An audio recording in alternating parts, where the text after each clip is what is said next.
Hola, ¿cómo están todos? Es un gusto saludarlos en esta ocasión para conversar sobre proceso y arbitraje con una de las principales abogadas en estas materias en Colombia. Ella se llama Francesca Cifuentes Guidini. Francesca, es un gusto saludarte. ¿Cómo estás desde Colombia? Hola, Juan Manuel, encantada de estar contigo en el día de hoy. Muchas gracias por la invitación. Las gracias a ti, Francesca, para quienes todos que vean esta conversación tengan una referencia exacta de lo que es Francesca y su experiencia. Francesca es abogada y politóloga de la Universidad de los Andes, es especialista en ciencia política de la Universidad de París, con una maestría en estudios latinoamericanos, con énfasis en ciencia política en la Universidad Sorbonne Nouvelle, y ha trabajado como asesora del área de reparación de la Comisión Nacional de Reconciliación como magistrada auxiliar en la Corte Constitucional, nada más ni nada menos, Francesca, en la Corte Constitucional colombiana, y también como jefa de arbitraje del Centro de Arbitraje de la Cámara de Comercio de Bogotá. ¿Es así, Francesca? Además, como docente, tu vasta experiencia hace que, digamos, tengamos que cortar aquí porque con esto ya digamos, interesados en estos temas van a tener una referencia exacta, ¿no? Francesca, quisiera empezar esta conversación con una primera pregunta elemental, que es ¿cómo ves la situación del arbitraje actualmente en Colombia? ¿Cuál es la coyuntura arbitral en vuestro país? Claro que sí, Juan Manuel. Bueno, yo empiezo por decirte que la Constitución de 1991 en Colombia elevó a rango constitucional el arbitraje, estableciendo que los particulares podían administrar justicia de manera transitoria. Entonces, a partir de esta consagración constitucional del arbitraje, las altas cortes han considerado que los árbitros ejercen funciones jurisdiccionales y ha asimilado de alguna manera los efectos de los laudos a los efectos de las sentencias, porque al fin y al cabo los árbitros toman decisiones que son definitivas, ¿sí? Que hacen tránsito a cosa juzgada, que prestan mérito ejecutivo. Entonces se ha hecho como una especie de equivalencia entre ambos tipos de decisiones. En general, el arbitraje se ha venido desarrollando últimamente con mucha fuerza en Colombia, aparte también gracias al aporte de las cámaras de comercio ha sido vital. Te cuento que en un estudio diagnóstico que realizaron las cámaras de comercio de Bogotá y de Cali entre el año 2013 y 2017, fue un estudio que publicó el Ministerio de Justicia, se establece que hay 141 centros de arbitraje y o conciliación en el país. De ellos, 44% tramitan arbitraje, pero digamos que casi que el 78-80% de los procesos arbitrales se concentran en las tres grandes ciudades, en las cámaras de comercio de Bogotá, de Medellín y de Cali. Ahora bien, muy interesante también para ver un poco el panorama del arbitraje en Colombia son las estadísticas del Ministerio de Justicia, el Sistema de Información de Mecanismos Alternativos, el SICAC, que establece que ha habido un crecimiento pues muy importante del arbitraje. Imagínate que en 2016 se habían registrado 179 solicitudes de arbitraje y para el 2021 había 1.328, o sea, el crecimiento fue absoluto. Ya en 2022 bajó un poco a 1.087, pero indudablemente el crecimiento pues ha sido total. Ahora, es cierto que de todas estas demandas que se radican, pues no todas terminan en laudo, pues tú sabrás también y pasa en otros países que muchas veces las partes logran conciliar, ya sea dentro o fuera del proceso, o retiran la demanda, o no pagan los honorarios y los gastos del tribunal y del centro y finalmente así digamos que se termina el trámite, pero muchos también terminan en laudo y pues esto es muy positivo. La mayoría de estas controversias son domésticas entre particulares. Obviamente también hay un número importante de casos, sobre todo muy relevantes, de mucha trascendencia nacional entre Estado y particulares, pero sin duda alguna, pues la mayoría de los casos son entre particulares y son domésticos. Ahora, si bien ha habido un aumento muy importante de los casos de arbitraje, como te comentaba Juan Manuel, la proporción entre el número de arbitrajes y los casos de justicia estatal, pues es toda. Según estadísticas del Consejo Superior de la Judicatura, en 2021 el inventario de los procesos judiciales era más de 2 millones. Entonces, si tú pues ves los casos de arbitraje versus el inventario judicial estatal, pues también es grande, y creo que este es un fenómeno que se presenta también en otros países, principalmente por el desconocimiento, ¿no? Del arbitraje como un mecanismo de solución de controversias. También puede ser por un tema de estrategia, de litigio, o puede ser también un tema de costos, porque se considera que el arbitraje es costoso y se prefiere entonces acudir a la justicia estatal. Pero digamos que todavía existe mucha diferencia y creo que podríamos aprovechar mucho más de este mecanismo que es el arbitraje en nuestros países. De hecho, Colombia, viendo, por ejemplo, el número de procesos que hay ejecutivos que congestionan tremendamente el sistema. Es decir, las acciones de tutela en primer lugar y en segundo lugar los trámites ejecutivos que son en un promedio más de 500.000 acumulados al año. Pensando en eso, el legislador colombiano, junto con el apoyo de muchos árbitros de sectores jurídicos, propusieron un proyecto de ley para que fuera posible el arbitraje ejecutivo en Colombia. Entonces, digamos, de esta manera, propiciar un mecanismo que sea más célere, especializado, con árbitros expertos, y que logre descongestionar de alguna manera la justicia. Este proyecto de ley actualmente cursa en el Congreso. No sé si finalmente va a lograr aprobarse, pues porque si termina la legislatura y no se aprueba, pues se hundiría, pero estoy segura que tarde o temprano se va a presentar la oportunidad para que tengamos este tipo de arbitrajes que ayuden a descongestionar la justicia. En materia de arbitraje internacional, en Colombia obviamente hay arbitraje CCI, claramente, pero también las cámaras de comercio tienen sus propios reglamentos de arbitraje internacional, como en Bogotá, Medellín y Cali. Ellos también ofrecen este servicio, y en sus listas se incluyen tanto árbitros nacionales como árbitros extranjeros de gran prestigio. Y el Estatuto de Arbitraje Internacional también tiene una sección de arbitraje, de reglas propias del arbitraje internacional, que se toma básicamente de la ley de UNCITRAL. Fabulosa el panorama. Francesca tiene cosas similares a la reglamentación de arbitraje peruano y también hay algunas diferencias. Eh, Nos gustaría que nos comentes, Francesca, eh, cuál ha sido la participación del Tribunal Constitucional colombiano en materias arbitrales, ¿no? En el Perú, te comento, Francesca, el Tribunal Constitucional a lo largo del tiempo ha sido muy respetuoso de la institución arbitral.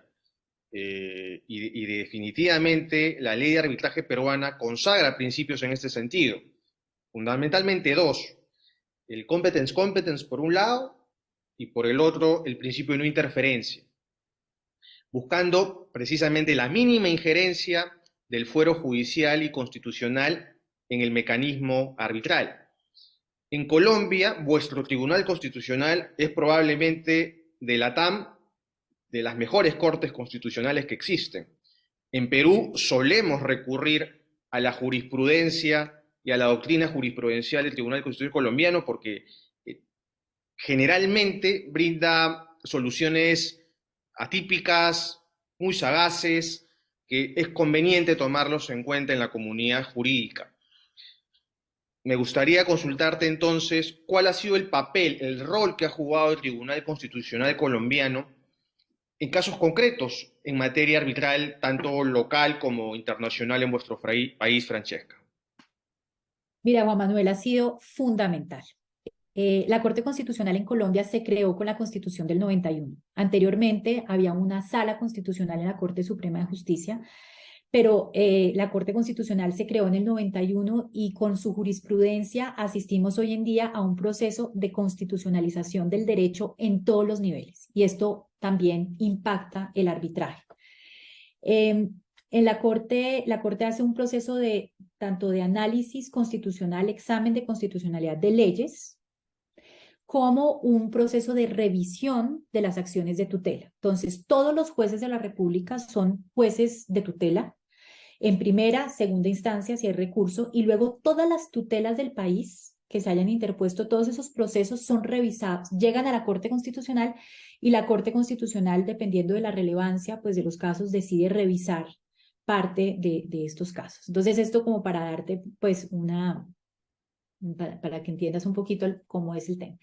Entonces, en este proceso de constitucionalización, desde muy temprano, la Corte admitió que era procedente interponer estas acciones de tutela, que son acciones de amparo, de protección de los derechos fundamentales, contra sentencias judiciales. Se admitió esa posibilidad. Entonces, hoy en día la Corte puede, el juez de tutela puede, digamos, estudiar acciones de tutela contra sentencias y la Corte finalmente revisarlas también. Dado que, como te comentaba inicialmente, ha habido una asimilación un poco de lo que es el laudo a la sentencia, porque finalmente los árbitros cumplen funciones jurisdiccionales.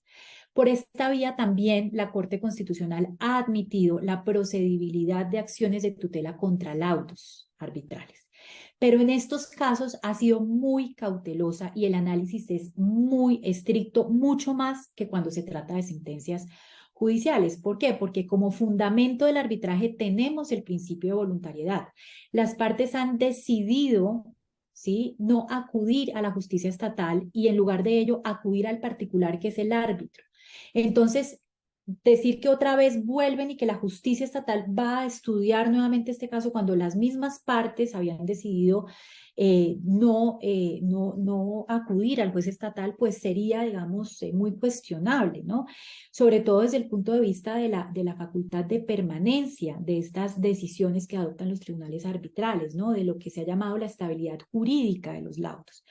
Entonces, en este caso, pues la función del juez constitucional no va a ser la de suplantar, obviamente, al tribunal, y en estos casos tiene que el juez estudiar muy bien que lo que se plantea en sede de tutela no sea lo mismo que se había planteado ante el tribunal. O sea, no se trata de reabrir otra vez a la controversia que inicialmente se había planteado, sino únicamente de examinar si efectivamente hay una violación o una amenaza de violación de derechos fundamentales, que es básicamente el debido proceso en todas sus dimensiones. Y para ilustrarte un poquito cómo funciona, cómo hace este proceso de análisis el juez constitucional, tanto en las tutelas contra sentencias, pero en particular en la tutela contra laudos, te cuento que el juez hace un análisis como en dos partes. Entonces, en primer lugar, si pasa la primera, entonces pasa a la segunda fase. Entonces, la primera es los requisitos generales de procedibilidad de la tutela contra sentencias o contra laudos. Aquí, ¿qué se valoran? Se valoran 5 cosas. Se valora, en primer lugar, que la cuestión que se somete al análisis del juez de tutela sea un tema de relevancia constitucional, es decir, no puede ser un tema de conveniencia, no puede ser un tema de legalidad, tiene que tener que ver con los derechos fundamentales que se están violando, tiene que tener relevancia constitucional. En segundo lugar, tienen que haberse agotado todos los medios y los recursos disponibles en el ordenamiento jurídico. ¿Por qué? Porque la acción de tutela es algo extraordinario, no es algo a lo que uno pueda acudir directamente. Para esto hay otros mecanismos, ¿sí?, en el ordenamiento, y entonces solamente cuando ya se hayan agotado y a pesar de eso subsista la amenaza o la violación, entonces solamente en esos casos se podrá acudir a la acción de tutela. O se podrá acudir directamente si la amenaza ya es, digamos, se va a producir y entonces no se puede acudir a los mecanismos ordinarios y hay que solicitar la tutela como un mecanismo transitorio de protección de los derechos fundamentales. Este requisito se llama subsidiariedad, es decir, no acudir directamente a la tutela, sino primero agotar los recursos disponibles. Lo tercero que valora el juez constitucional en esta primera fase es el tema de la inmediatez, es decir, si de verdad es una violación inminente de los derechos fundamentales, no es que yo pueda interponer la acción de tutela 10 años después, porque entonces no era tan urgente. O sea, hay que hacerlo en oportunidad. ¿Cuándo es esa oportunidad? No hay una regla fija, no es que sean 6 meses, 2 meses, un año. Eso se valorará en cada caso dependiendo de las circunstancias.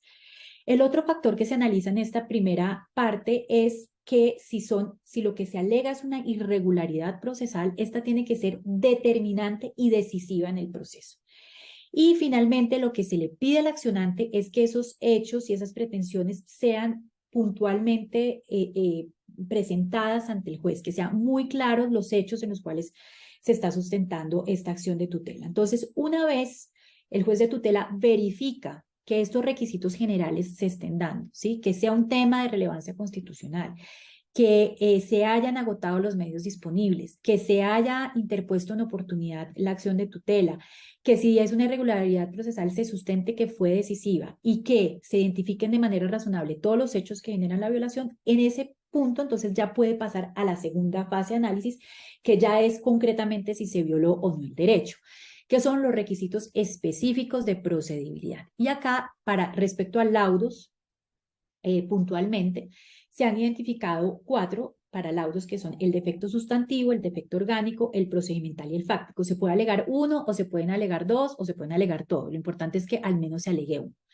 ¿En qué consiste el defecto sustantivo? El defecto sustantivo consiste en que o los árbitros fundamentan su decisión en una norma que es evidentemente inaplicable en el caso concreto y por ello desconocen derechos fundamentales, o porque el laudo carece de motivación o su motivación es manifiestamente irrazonable, o porque la interpretación o la aplicación que se hace en el caso concreto de una norma desconoce sentencias con efecto erga omnes que han definido el alcance de estas normas, o porque la interpretación de la norma se hace sin tener en cuenta otras disposiciones que también son muy importantes en el caso, o porque la norma aplicable en el caso concreto es desatendida y por ende es inaplicada. En estos casos se da lugar al defecto que se llama sustantivo. El otro defecto es el defecto orgánico, que está relacionado básicamente con la falta de competencia. ¿Por qué? Porque el árbitro se pronunció manifiestamente por fuera del ámbito de lo que habían definido las partes, o porque se pronunció sobre materias que no eran arbitrables. Ese es el defecto orgánico.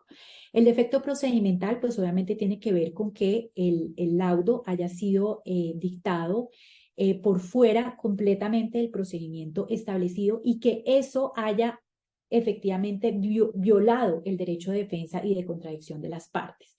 Si tiene que tener una incidencia directa realmente en la decisión, ese defecto procedimental.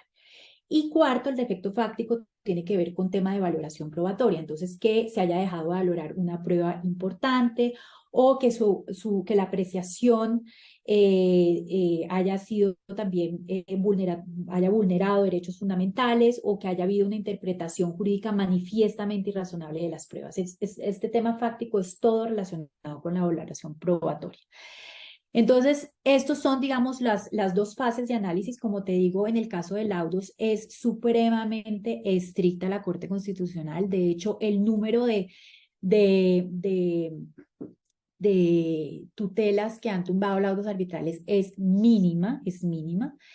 Y digamos que así como casos emblemáticos, además como estamos en un diálogo Perú, Colombia, etcétera, me parece interesante como contarte 2 casos Sí, por favor, puntuales. esos dos casos concretos que aterrizan justamente esta plataforma explicativa. Excelente, Francesca. Adelante. Son 2 casos que se relacionan con laudos internacionales. Digamos que prácticamente toda la jurisprudencia de tutela contra laudo arbitral en Colombia se da en casos de laudos domésticos, ¿sí? En casos de laudos internacionales hay muy poca jurisprudencia y nunca, digamos, por vía de tutela se ha dejado sin efecto ningún laudo internacional, ¿no? Entonces, pero digamos que estos 2 casos me parece muy importante como comentártelos en este encuentro que estamos teniendo. El primer caso es una sentencia de unificación de tutela, se llama SU, porque este tipo de decisiones las toma la Corte en pleno, su sala plena, toman estas decisiones. Es una sentencia SU 500 del año 2015. Y aquí el accionante es ISAGEN y el accionado es un tribunal de arbitramiento de la CCI. Este tribunal de arbitramiento resolvió unas controversias entre ISAGEN y un consorcio sobre un contrato de obra. Al finalizar este contrato de obra, pues se presentaron unos problemas, estaba la cláusula CCI, entonces se convocó al tribunal y el tribunal resolvió estas controversias. El problema, digamos que básicamente consiste en que este consorcio había cambiado su composición varias veces durante el tiempo, y entonces pues había varias, digamos, reproches respecto de ISAGEN, digamos que Isagen además planteó ante el juez de anulación también, pero el juez de anulación no consideró que podían prosperar esas pretensiones de Isagen. Cuando se interpuso la acción de tutela por parte de Isagen, después de haber ya, como te digo, interpuesto el recurso de anulación, se alegaron todos los defectos que te mencioné anteriormente, el defecto orgánico, procedimental, sustantivo, fáctico. No te voy a entrar como específicamente, si no se nos iría como todo el día explicando esa sentencia, pero básicamente en cuanto al defecto orgánico se consideró que por haber cambiado la composición accionaria no todas las partes habían suscrito la cláusula, entonces había un defecto orgánico porque el tribunal pues no tenía competencia, había un defecto sustantivo porque no se tuvieron en cuenta los argumentos que presentó Isagen frente a la falta de consentimiento, el defecto procedimental se alegaba unas pruebas extemporáneas, la supuesta existencia de un expediente paralelo, y en cuanto al defecto fáctico, una condena con fundamento en pruebas insuficientes. Rápida, de manera muy sintética, como el fundamento constitucional de la acción de tutela. Entonces, en este caso, lo que hizo la Corte Constitucional fue recordar toda la jurisprudencia o reiterar toda la jurisprudencia que había habido de laudo de acción de tutela, perdón, contra laudo doméstico, básicamente. La recordó en este caso, que es de laudo contra laudo internacional, pero hizo mucho énfasis en el tema de lo estricto que debe ser en este caso el juez constitucional, sobre todo si ha habido además un pronunciamiento de parte del juez de anulación, porque finalmente lo que revisa el juez de anulación es también que se haya respetado el debido proceso. También el juez de anulación puede pronunciarse sobre temas de competencia, sobre temas probatorios. Entonces, finalmente se subsumen esas causales de anulación con las de tutela, con las de la acción de tutela. O sea, y el juez de tutela no puede volver y reabrir un debate si ya el juez de anulación ya lo había revisado. Entonces acá el tema de la relevancia constitucional y de la subsidiariedad se vuelve muy importante y de verdad verificar que ese juez de anulación al hacer ese análisis del laudo arbitral haya respetado en todo momento a su vez los principios del debido proceso. Entonces, básicamente lo que concluye en este caso la Corte es que el Consejo de Estado, que en este caso fue el juez de anulación, hizo una revisión exhaustiva de cada uno de los argumentos del recurrente y que lo hizo sin violar en ningún momento el debido proceso, por lo tanto al final concuerda el Tribunal Constitucional con esta decisión y dice que el juez constitucional no se puede entrometer ni volver a reabrir el debate cuando ya está más que comprobado que el Consejo de Estado o el juez de anulación revisó exhaustivamente cada una de las pretensiones del accionante.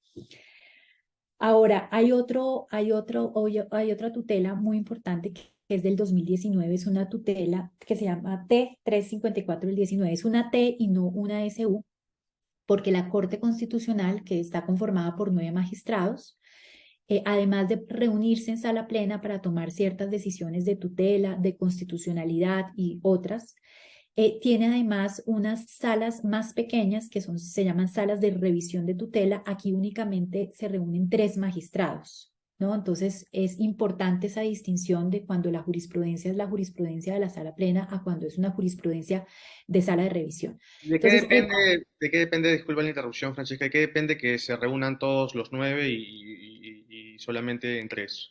¿De qué depende? usualmente se llevan, no sé, muy pocas tutelas se llevan a sala plena.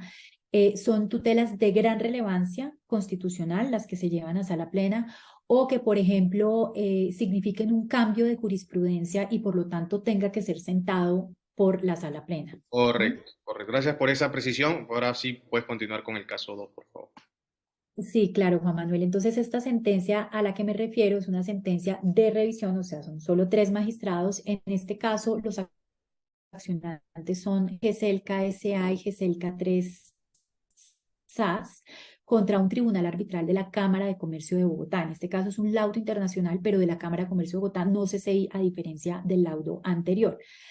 Acá también, pues, digamos que lo importante más allá de contarte, digamos, cuáles eran digamos, las pretensiones y en qué consistía el caso, Lo que me parece muy relevante en este caso es, primero, decirte que no se había interpuesto recurso de anulación. Entonces, en este caso, mucha importancia cobra el tema de la subsidiariedad, porque la Corte no puede entrar a pronunciarse de fondo si no se cumplen esos requisitos generales entre los cuales está la subsidiariedad, como te había comentado inicialmente. Entonces, acá hay dos puntos muy importantes. El primero es que en esta sentencia la Corte señala que si bien nuestro estatuto arbitral señala que no podrá haber intervención judicial en el arbitraje internacional, a menos obviamente de que se trate del juez de anulación, obviamente, eso no excluye que el juez de tutela pueda intervenir en estos casos, porque puede haber una violación de derechos fundamentales y entonces no se puede excluir la intervención del juez. Obviamente, con ese análisis muy estricto que hace en estos casos en Colombia el juez cuando se trata de tutela contra laudos. Pero de esta manera lo que quiere decir es que no se puede excluir por el hecho de que sean trámites de arbitraje internacional, no se puede excluir al juez de tutela nacional cuando el arbitraje es sede Colombia. Y lo segundo, y muy importante también, y esto, digamos, teniendo en cuenta lo que te digo, y es que no se había interpuesto el recurso de anulación, es que la Corte hace un análisis y dice, bueno, en estos casos de arbitraje internacional, las partes tienen la libertad de escoger las normas de derecho aplicable. Y hay que tener en cuenta que cuando se trata de laudos proferidos en Colombia, pero cuyo derecho sustancial sea el extranjero, el juez de tutela no podría pronunciarse, digamos, sobre los requisitos específicos de procedibilidad de la acción de tutela porque no tendría un parámetro de control, ¿sí? Porque la ley sustancial es la extranjera. Lo único sobre lo cual se podría pronunciar el juez de tutela sería sobre la violación del orden público internacional de Colombia. Pero siendo esa una causal de anulación, sería imprescindible que en estos casos se recurriera primero al juez de anulación y después entonces ya el juez de tutela solo sobre este punto podría podría intervenir y revisar de manera muy estricta si se ha violado o no. Entonces, digamos, al final, en esta decisión, o sea, no hay una decisión, obviamente, no se entra al fondo porque se considera que no hay subsidiariedad y por lo tanto no prospera la acción de tutela, pero también es un caso muy interesante y muy importante que hay que tener en cuenta. Entonces, considerando estas dos decisiones del Tribunal Constitucional, Francesca, podríamos mencionar que eh, sigue siendo sana la jurisprudencia de la Corte Constitucional colombiana con relación al arbitraje tanto nacional como internacional, ¿no? Porque, digamos, no ha habido mayor intromisión, no ha habido mayor injerencia en las decisiones proferidas por los tribunales en las materias de fondo, han respetado muy bien las competencias, la falta de interés para obrar, así que me parece que a grandes rasgos esa sigue siendo el lineamiento que hasta el 2023 sigue manteniendo la Corte Constitucional Colombiana, ¿es así? Claro, a mí me parece que ha sido muy respetuosa. Obviamente, sí, existe esa posibilidad de revisión del juez de tutela. Sí existe, o sea, y no Deja, te digo, deja abierta la puerta, digamos, para casos extremadamente graves de afectación a la tutela procesal efectiva, tanto para laudos nacionales como internacionales. te deja abierta la puerta, pero creo que en general ha sido una jurisprudencia respetuosa de las decisiones de los tribunales arbitrales. En buena hora, y eso es importante por un tema más macro, ¿no? Que es el tema de la atracción a las inversiones, del respeto de los contratos, que es lo que finalmente miden las ranqueadoras cuando hay que determinar qué sistema de justicia es más confiable o qué sistema de justicia es menos confiable.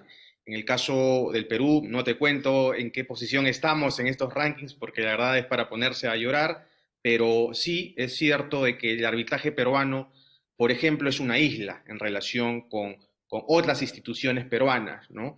Sí, también, al igual que en Colombia, el Tribunal Constitucional colombiano ha adoptado una posición parecida de respeto y distancia, aun cuando hay excepciones, y esto la casuística lo va a ir determinando. Francesca, hablabas de arbitraje internacional y creo que es importante que nos puedas contar en esta materia tu experiencia, ¿no? ¿Qué has visto en Colombia con respecto al arbitraje internacional? contabas que, por ejemplo, en Colombia no necesariamente el servicio del arbitraje internacional lo brinda instituciones como la CCI, sino también lo puede brindar la Cámara de Comercio de Bogotá con un reglamento propio. Entonces, pasan por ahí, sin lugar a dudas, disputas muy complejas en sectores críticos de la economía, seguramente en construcción, telecomunicaciones, energía, hidrocarburos, y las decisiones que se emiten en arbitraje internacional en vuestro país seguramente no habrán sido ajenos a intentos de judicialización, a intentos de revisión, y sería bueno tener en la medida de cuál ha sido la reacción de las cortes judiciales y la constitucional al respecto. Sí, mira, en temas de arbitraje internacional también es muy interesante esta perspectiva constitucional, como dices, de intervención de autoridades judiciales. A mí me parece muy, muy interesante y te voy a mencionar pues dos temas en este punto. El primero es el tema de arbitraje de inversión, ¿sí? Todo desde la perspectiva constitucional, como te comentaba. Y en este punto quiero, pues, como premisa, contarte que en Colombia, como está consagrado en la Constitución, se prevé un trámite de aprobación de los tratados que incluye a las tres ramas del poder público. Entonces, está en primer lugar, obviamente, el presidente como director de las relaciones internacionales, que es el que toma la iniciativa para celebrar, pues, los diferentes tratados y acuerdos internacionales. Luego viene la aprobación o improbación del Congreso. Entonces el Congreso revisa y si aprueba, lo aprueba a través de una ley que se llama Ley Aprobatoria de Tratados, LAT.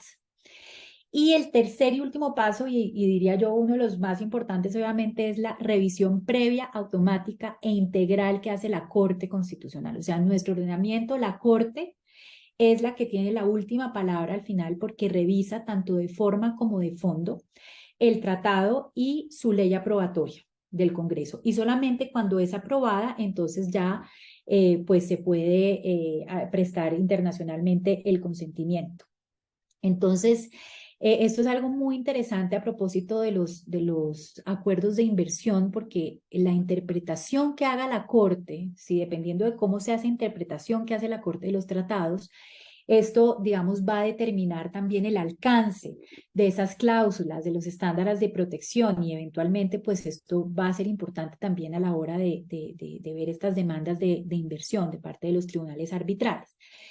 Un poco históricamente te cuento que Colombia entró tardíamente al club de los países que firmaban acuerdos de inversión. De hecho, nosotros estábamos muy atrás respecto a nuestros Sí, vecinos. se demoraron bastante, sí. Demoramos bastante, digamos que en los años 90 se dio esta apertura, este interés por suscribir los tratados y los acuerdos de inversión, pero nosotros en nuestra constitución política tuvimos hasta el año 99 un artículo que permitía en ciertos casos la expropiación sin indemnización. Y esto era como una traba para poder suscribir ciertos tipos de acuerdos internacionales de inversión.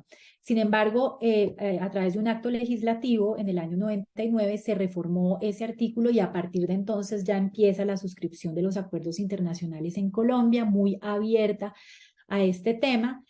Y como estábamos en esta onda de abrirnos, de atraer a la inversión extranjera, de abrir estos nuevos mercados, el análisis que hizo la Corte Constitucional en estos años sobre estos acuerdos fue un análisis obviamente riguroso de forma y de fondo, pero también creo que muy influenciado por este tema desarrollista, de la importancia que tiene para Colombia integrarse a la región, integrarse internacionalmente, porque incluso nuestra propia constitución política establece que es un deber del Estado promover la internacionalización y la integración económica. Entonces, con fundamento en esos artículos constitucionales, la Corte promovía y estaba de acuerdo con la constitucionalidad de esos tratados.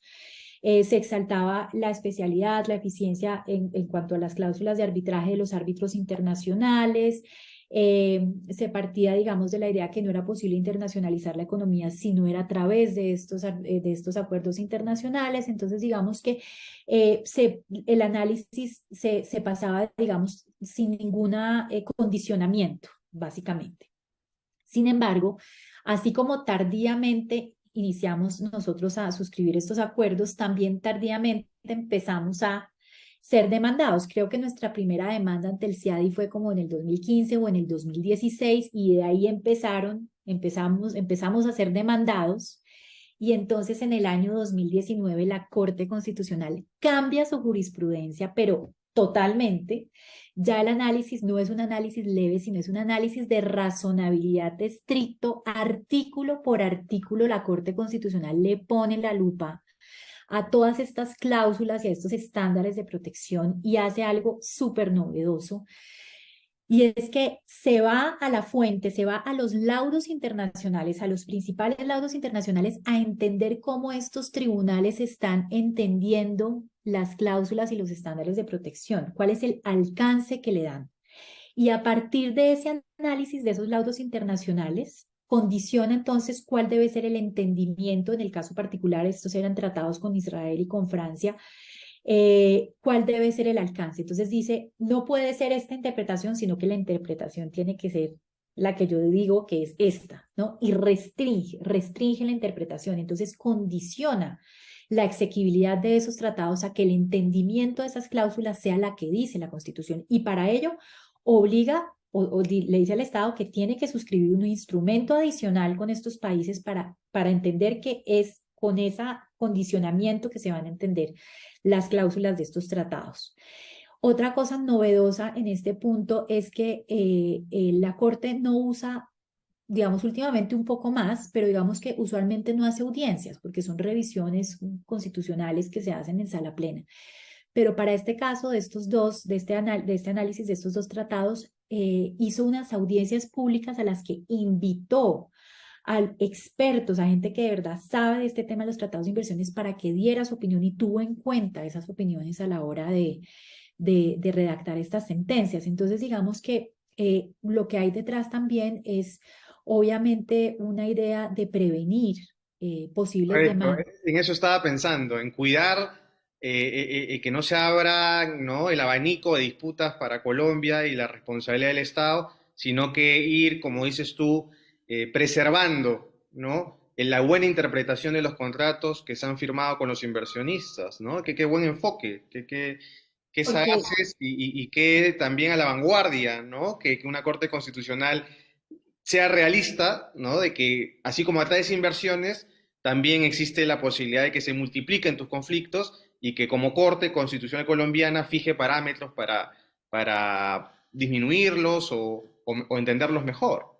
Qué claro, interesante. es que si las cláusulas y los estándares están tan abiertos, al final el que va a definir cuál es el alcance de esa cláusula es el tribunal arbitral y no el propio Estado, que es el que está, pues, el que celebró el contrato. Entonces, dado que tenemos en nuestro ordenamiento este control previo, integral y automático de la Corte, pues la propia Corte está haciendo ese análisis y lo está haciendo juiciosamente para que el tribunal arbitral no lo vaya a interpretar de manera diferente a como el Estado colombiano lo entiende. Entonces, Y sí, nunca, ahí permíteme una interrupción, breve interrupción ahí, porque sí es importante hacerte la siguiente pregunta, es si esto ha significado por parte del Tribunal, de la Corte Constitucional Colombiana, alguna interferencia o injerencia en alguna disputa internacional ya en trámite.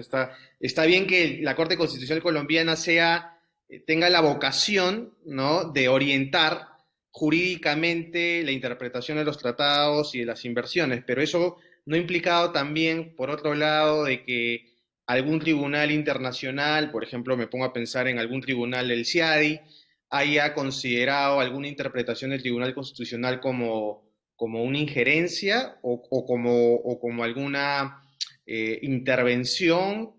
¿Cómo ha sido ese rol? Si me puedes comentar, Francesca. No sé si tienes... no, no, creo que todo lo contrario. No, no, creo que absolutamente no. Aparte que esta jurisprudencia es muy reciente porque es del año 2019 después, y es una interpretación en abstracto, ¿no? No es en un caso puntual, sino que es en abstracto el análisis constitucional de estos tratados y de estas leyes aprobatorias de tratados que sean acordes con la Constitución. Entonces, digamos que ahí no podría haber injerencia porque primero está dispuesto en la Constitución que la Corte Constitucional haga ese análisis previo de los tratados y de las leyes aprobatorias, o sea, está legitimado a hacerlo, ¿no? Y en segundo lugar, como te digo, es abstracto, no está refiriéndose a un caso concreto. Ahora bien, respecto a estas interpretaciones que hace la Corte Constitucional en algunos casos, incluso las han considerado en los tribunales de inversión. Y te voy a contar un En los caso. laudos, en los laudos, por ejemplo. ¿Sí? Te voy A diciendo, ver, Laura, a te ver, voy a a ver. contar un caso de double dipping que tuve oportunidad precisamente hace poco también de comentar en Lima, en el encuentro Recuerdo, recuerdo. Por favor, coméntalo. en el que al contrario el tribunal del CIA dijo hay que tener en cuenta esta sentencia de la Corte Sí, Constitucional, sí, pero entonces sí. la A ver pongo si lo puedes comentar en mayor detalle, ya que ahora tenemos un poco más de tiempo y apertura.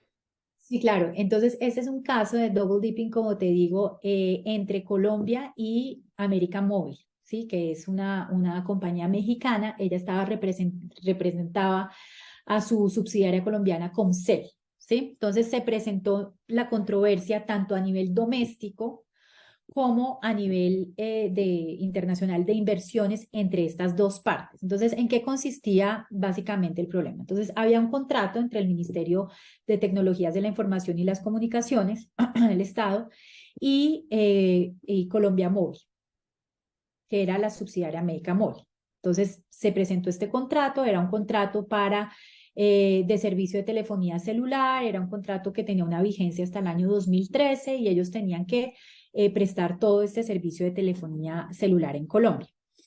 Entonces, ¿en qué consiste la controversia? Consiste en que este contrato de concesión establecía en cabeza del concesionario una obligación de reversión en el momento en el que terminara el contrato. Entonces, cuando terminara ese contrato, decía la cláusula, tenía que todos los elementos y los bienes que hubiesen sido afectados durante la concesión iban a pasar a propiedad del Estado colombiano, ¿sí? Entonces, esa cláusula estaba en ese contrato de concesión suscrito entre el ministerio y esta compañía. Lo que pasa es que al final esta compañía decidió no devolver esos activos. ¿Y por qué decidió no devolverlos? Porque posterior a la celebración del contrato se expidieron dos leyes en Colombia que señalaban que ya no era obligatoria la reversión. La Corte Constitucional, y acá iba el punto, la Corte Constitucional en una sentencia de 2013 examinó estas leyes, dijo que eran constitucionales, pero en el entendido, fue una exequibilidad condicionada, en el entendido de que los contratos de concesión que se hubiesen suscrito antes de la entrada en vigencia de esas leyes tenían que respetar el contenido de las cláusulas de reversión que habían sido acordadas. O sea, había una interpretación de la Corte. Sí, había dos leyes posteriores, pero había una interpretación de constitucionalidad condicionada de la Corte. Entonces, a raíz de eso, el Ministerio de Telecomunicaciones radica una demanda en un tribunal doméstico de la Cámara de Comercio de Bogotá en contra de Comcel y de Colombia de Telecomunicaciones, señalando el incumplimiento del contrato porque no cumplió la cláusula de reversión y porque existía una obligación de hacerlo. Además, había una sentencia de la Corte que señalaba que para ese tipo de acuerdos anteriores a las leyes tenían que respetarse estas cláusulas. La posición de Comcel es que no era claro, bueno, en fin, y presentó su posición. Finalmente, la decisión del tribunal en 2017, el Tribunal Arbitral Doméstico, fue que el Ministerio de Tecnologías de la Información tenía la razón y que Comcel tenía que devolver esos bienes y si todavía no existían, los tenía que compensar monetariamente. Por lo tanto, Comcel terminó pagando más de 3 billones de pesos en ese momento al ministerio al Ministerio de las TICs. Cuando se había radicado esa demanda, no me acuerdo muy bien si fue 2015 o 2017, pero a los 6 meses de haber radicado el ministerio la demanda en el Tribunal Doméstico, América Móvil radicó el caso ante el CIAD con los mismos, digamos, la misma controversia, que había habido este contrato de concesión y, digamos, reclamando que había habido una expropiación ilícita a su derecho a la no reversión y que por lo tanto tenía que, en función de que se había violado este estándar de protección que estaba amparado en el TLC entre los Estados Unidos mexicanos y de Colombia, y por lo tanto reclamando pues sus pretensiones. Entonces, el CIADI, en una decisión que se tomó en el año 2021, terminó dándole la razón también a Colombia, no le dio la razón a Comcel, y la importancia de este caso es que al analizar el fondo, dice que es muy importante tener en cuenta las decisiones de los jueces domésticos y el laudo doméstico. En este caso había una sentencia de la Corte Constitucional que era fundamental porque había interpretado como cómo se tenían que entender estas cláusulas antes y después de la promulgación de estas leyes, y había un laudo doméstico. Entonces el Tribunal Arbitral del SEA dijo, es fundamental tener en cuenta estas dos decisiones. Ambas son muy relevantes, ninguna de ellas violó el debido proceso. Y en estos casos, digamos, le dio la razón, se consideró que cuando son asuntos de derecho doméstico, el Tribunal Arbitral de Inversión tiene que tener en cuenta la interpretación que se haga de ese derecho. Y únicamente cuando realmente la decisión judicial es absolutamente violatoria del derecho internacional, ¿sí? Por ejemplo, cuando se viola una amnistía internacional, cuando se viola los derechos humanos, solamente en casos gravísimos ya podría entonces el Tribunal Arbitral de Inversión entrar a pronunciarse. Pero si ya es un caso de derecho doméstico y hay un pronunciamiento de un tribunal arbitral, tiene que acogerse a él, incluso si la decisión del juez nacional se acoge a una interpretación incorrecta de las normas o lleva a una decisión no esperada. Incluso en esos casos, el Tribunal Arbitral de Inversión no puede, digamos, pronunciarse, ¿ya? Entonces, esta es una decisión súper interesante. Obviamente, pues Y es un caso. polémica a la vez, ¿no? Y polémica a la vez porque también hay argumentos del otro lado, ¿no? Podría decirse finalmente, también es derecho contractual del privado, ¿no? Solicitar una interpretación de un tribunal CIADI de inversión respecto a mi derecho de la no reversión. Pero como dices tú, ya habiendo un laudo local, ¿no? Que ha interpretado el ordenamiento de telecomunicaciones en Colombia, efectivamente también pero no deja de ser un pronunciamiento de todos modos polémico, ¿no? ¿No crees tú? Pero siento un precedente muy importante, digamos, de respeto también a las decisiones de Locales, ¿no? jueces y de los tribunales locales, sobre todo, como te decía, cuando es un tema de derecho sustantivo, pues, de un estado en particular. Me parece que es una muy buena decisión.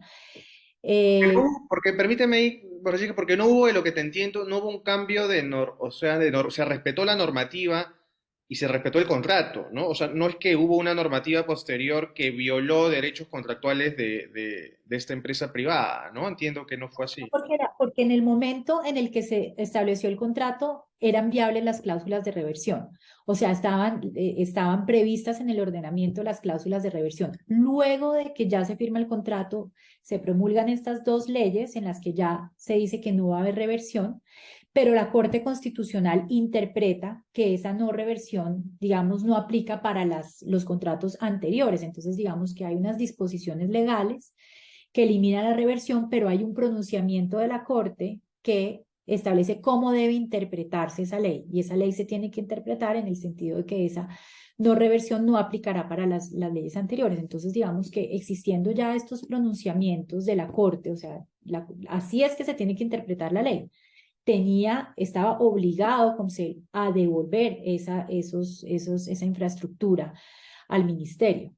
Y el privado ya luego de que porque ha perdido tanto en el arbitraje local como en el internacional, ¿no? De inversión, ya no recurrió en nulidad ese laudo de inversión, lo acató.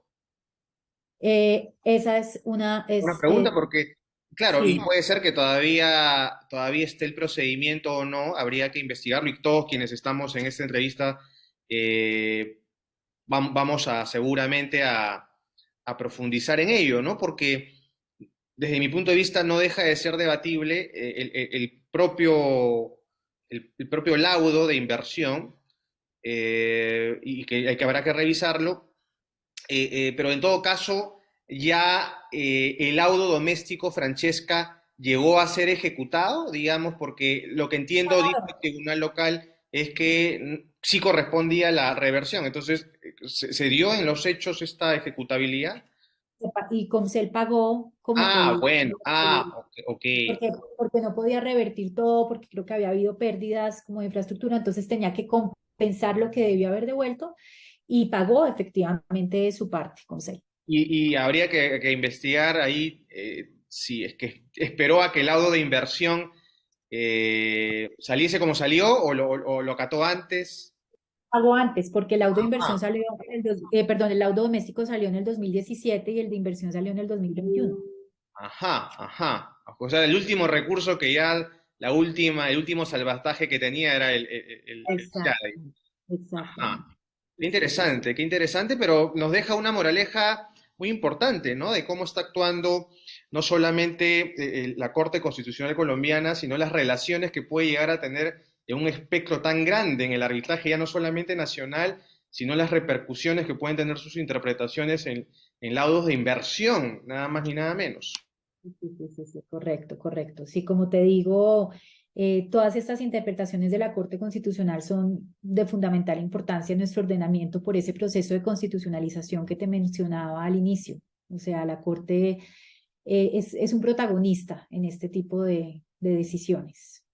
Y enhorabuena que también, digamos, la justicia transnacional, ¿no? Y en particular los tribunales arbitrales de inversión, también los sepan cuidar y dar la cabida y la importancia de vida, ¿no? Ajá. Y bueno, yo creo que también esto aplica, Francesca, al prestigio de las cortes, ¿no? Porque no es lo mismo que la Corte Constitucional colombiana dicte determinadas directrices de interpretación de estas inversiones y de estos tratados, que lo haga una Corte que no ha tenido la trayectoria y la relevancia para la comunidad internacional como la ha tenido la Corte Constitucional colombiana. Entonces, también eso es importante al momento de emitir este tipo de decisiones. No te estás respaldando en una fuente cualquiera, estás respaldándote en una fuente de corte constitucional importante como la colombiana.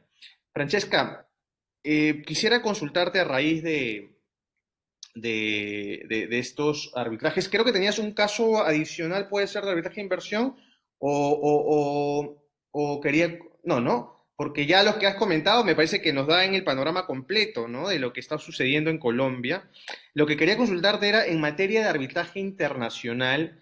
eh, Tú tienes escrito un muy interesante manual, ¿no? De arbitraje en general, podríamos decir, ¿no? Donde tratas los dos temas, tanto doméstico como internacional. Un manual práctico, ¿no? Tú eres docente, eres practicante del arbitraje de manera muy frecuente, de manera muy activa en Colombia. ¿Qué te llevó a ni más ni menos realizar un libro, preparar un libro, un manual con una vocación de enseñanza, porque es un manual bastante práctico? ¿Nos puedes comentar qué te motivó a ello? ¿Cómo ha sido la recepción de tu obra en Colombia en materia arbitral? Claro, Juan Manuel, hago la cuña, como decimos en Colombia, no sé en Perú. Así Acá es, este libro es un libro de arbitraje nacional, realmente es de arbitraje de nacional. Nacional, sí, sí, sí, sí. Abordé este tema, estoy en proyecto de hacer uno de internacional, de Buenísimo. inversiones, pero digamos que este es el primero esquema de arbitraje nacional colombiano. Y efectivamente, con la invitación de la editorial Tirants, que es una prestigiosa editorial acá Prestigiosísima, claro que toda sí. América, en toda Iberoamérica, me invitaron a escribir este libro que tiene esta línea editorial que se llama Esquemas. Es una línea, digamos, como más tipo manual y como tú puedes ver, pues está todo Muy en cuadros, gráfica, muy muy gráfica y didáctica. sistematizado, tiene esquemas, o sea, tiene esquemas como del proceso del trámite como tal. Mapas eh, conceptuales, ¿sí? Flujos. Tiene flujos y todo para explicarle muy bien a la gente cómo es sí, ves el flujo, ¿no? Del procedimiento como para entender cómo es, qué fue lo que me motivó. O sea, como tú sabes, yo durante muchos años fui jefe de arbitraje del centro y se acercaban, por ejemplo, muchos jóvenes que querían hacer práctica profesional en el centro, muy interesados, y te quiero decir que tenemos una comunidad de jóvenes en Colombia súper interesados en el tema del Entusiasta, muy arbitraje, entusiasta. muy entusiastas. Ellos incluso se creó, digamos, amparado en la Cámara de Comercio de Bogotá, la Red Juvenil de Arbitraje, que te invito a que la sigas porque ellos hacen muchos eventos, son supremamente activos, hacen concursos, bueno, de todo, muy, muy interesante esa red. Pero bueno, otro grupo de estudiantes, muchos se acercaban al centro, a la cámara para hacer sus prácticas, y los que querían iniciar como este proceso en el centro, algunos de ellos pues me decían, me señalaban que en las universidades, en el pregrado, realmente hay muy pocas materias de arbitraje, por no decir ninguna. O sea, realmente ellos en el programa básico tienen una materia de MASC, de mecanismos alternativos de solución de controversias, que incluyen arbitraje, conciliación, amigable composición, mediación, bueno. Pero el arbitraje era como un módulo de todos los demás. Si tú ya te querías meter más a fondo, pues dependiendo de la universidad podías encontrar unas materias más de profundización o meterte a los concursos, pero realmente no hay como este conocimiento, digamos, a fondo del tema del arbitraje. Entonces, me pareció muy interesante para los estudiantes, para los que les interesa este tema, si se quieren aproximar, pues que tengan este manual a la mano porque es muy sencillo, es un manual que te habla primero como de toda la evolución del arbitraje que ha sido larga en Colombia, después te habla como de las principales leyes que han reglamentado el arbitraje, la jurisprudencia, ¿no? Cómo ha interpretado el tema del arbitraje, luego ya viene como tal el procedimiento. Nosotros tenemos el procedimiento del estatuto arbitral, pero también hay otros procesos más abreviados como el arbitraje de consumo, los arbitrajes sociales en ciertas cámaras. Entonces, digamos que hay diferentes tipos de procedimientos, solamente el enfoque es en el del estatuto arbitral.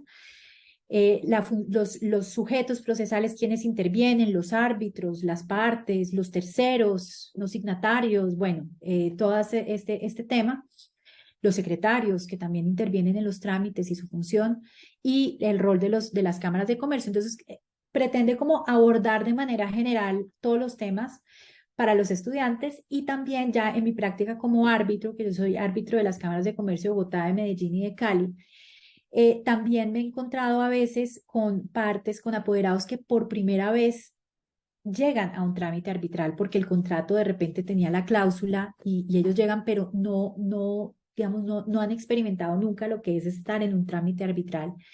Y entonces, digamos, me parecía interesante también para esas partes, para esos apoderados que tienen este tipo de procesos también, que puedan acercarse más, porque como vemos desde la universidad no es una materia como que se estudia a profundidad, y después también más adelante, y eso lo dicen las cifras que te mostré en la primera parte de la entrevista, es un mecanismo que es muy desconocido por la gente. Entonces, en la medida en que yo a través de este manual pueda acercar el mecanismo a más personas, a más abogados, puede que también de repente podamos tener más casos, porque la gente le pierde el miedo, le pierde, sí, este tema de que no se aborda.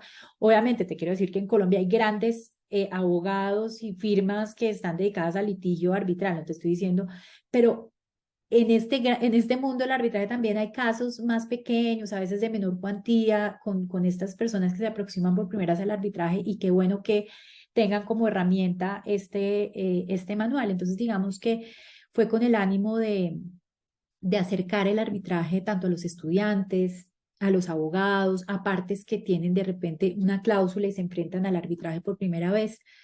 En general, a toda la gente que quiera conocer un poquito este tema, y obviamente si les interesa, pues ya se pueden dirigir a otras obras que son más tratados. Esto no es un tratado, obviamente es más un manual, pero en la medida en que les interese, pues hay en Colombia también una amplia bibliografía en materia de arbitraje muy interesante que trata a profundidad cada tema.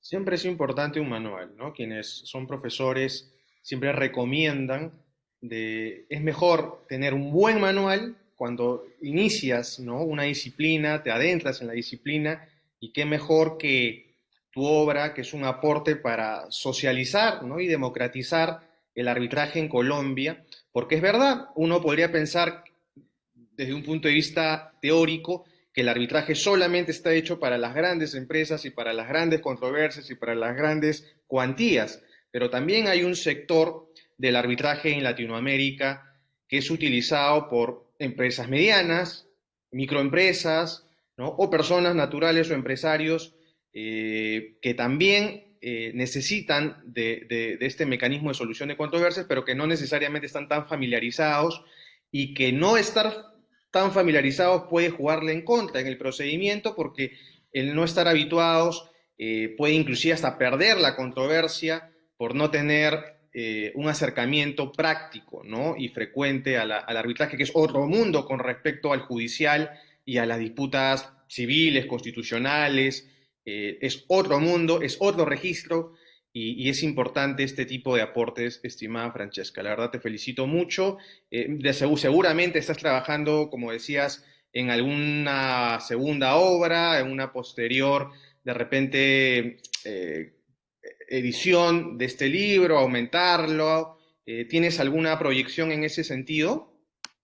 Sí, claramente hay que actualizar este libro. Este es un libro del 2021, entonces digamos hay cosas que han cambiado. Por ejemplo, en el reglamento del Centro de Arbitraje de Bogotá ya no está un procedimiento específico para arbitraje social, sino que ahorita está el arbitraje virtual abreviado, que incluye el social, el de consumo y el de cuantías menores a ciertos salarios mínimos. Entonces, por ejemplo, ahí habría que actualizar ciertas cosas, pero ahorita digamos que mi interés es lo que te comentaba anteriormente sobre el tema de arbitraje de inversión desde la perspectiva constitucional, analizar muy bien cómo ha sido esa interpretación de la Corte Constitucional, cómo impacta luego a la hora de digamos, de que se puedan radicar eventualmente solicitudes de arbitraje o demandas de arbitraje de inversión en contra de Colombia, la importancia de esos pronunciamientos previos de la Corte Constitucional. Entonces, digamos que en este momento estoy muy interesada en ese tema. Y aparte, digamos, ya hace unos años había hecho yo para la Cámara un estudio exhaustivo de la jurisprudencia constitucional en materia de arbitraje y quisiera actualizarlo para también poder publicarlo.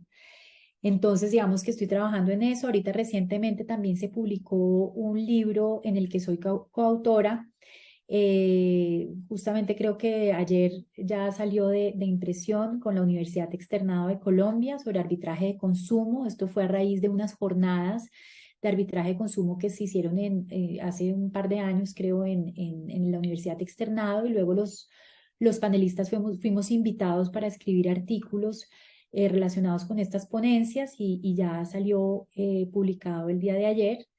Realmente me encanta escribir, obviamente nosotros con nuestras ocupaciones, ejerciendo como árbitros en la práctica privada. Ahorita además estoy haciendo mi doctorado en Derecho en la Universidad París II, entonces también hay muchas ocupaciones, pero digamos que este tema de escribir es muy importante, así como el de la docencia, claramente, que gracias a Dios he tenido la oportunidad de tener esta oportunidad. En la maestría, por ejemplo, la Universidad de Rosario ofrece una maestría en arbitraje, entonces pues he podido dictar unos módulos de arbitraje e inversión en esa maestría y obviamente en las cámaras, apoyando mucho a las cámaras en sus cursos y sus diplomados de formación de árbitros, de formación de secretarios de tribunal también.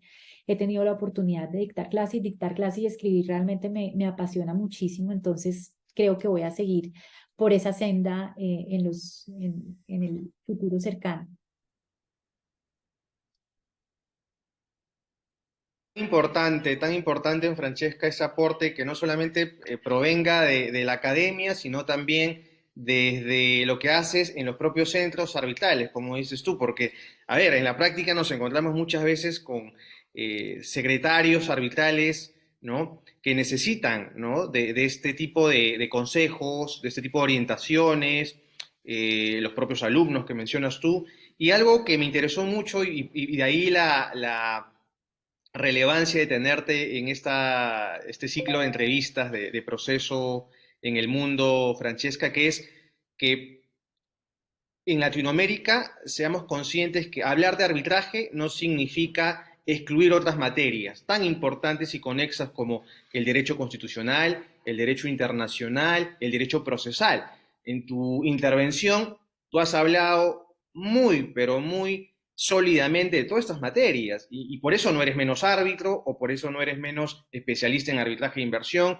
Es más bien, digamos, una suerte de catálogo de disciplinas que hacen más bien que tengas mayores herramientas como árbitro, ¿no? Que tengas una visión de 360 grados de las cosas y eso es muy importante, ¿no? A veces en algunos países de Latinoamérica se piensa que el arbitraje es, digamos, una disciplina muy, pero muy cerrada, ¿no? En un círculo muy cerrado y un poco desconectado de las otras disciplinas y en absoluto es así, ¿no? Más bien lo que dicen los actuales tiempos es que un buen árbitro o un buen litigante en arbitraje tiene que saber todas estas materias porque las disputas no solamente están concentradas en principios arbitrales o en derecho arbitral, sino en problemáticas mucho más macro.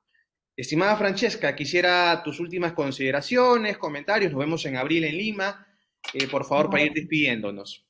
no, Juan Manuel, sencillamente te quiero agradecer mucho. Creo que estos espacios son absolutamente importantes en el mundo del derecho, del arbitraje en particular, para nuestros países de habla hispana, para Iberoamérica, tener estas discusiones, conocer un poquito cómo funciona cada sistema y simplemente te quiero agradecer muchísimo, muchísimo por este espacio y espero encontrarte pronto en Lima. Sin lugar a dudas, Francesca, va a ser así. Te agradezco nuevamente y seguramente vamos a estar siguiendo tus nuevas obras, lo que ya has comentado que tienes en cartera. Así que nos despedimos, Francesca, hasta una próxima oportunidad. Cuídate mucho, un Gracias. fuerte abrazo. Listo, hasta luego.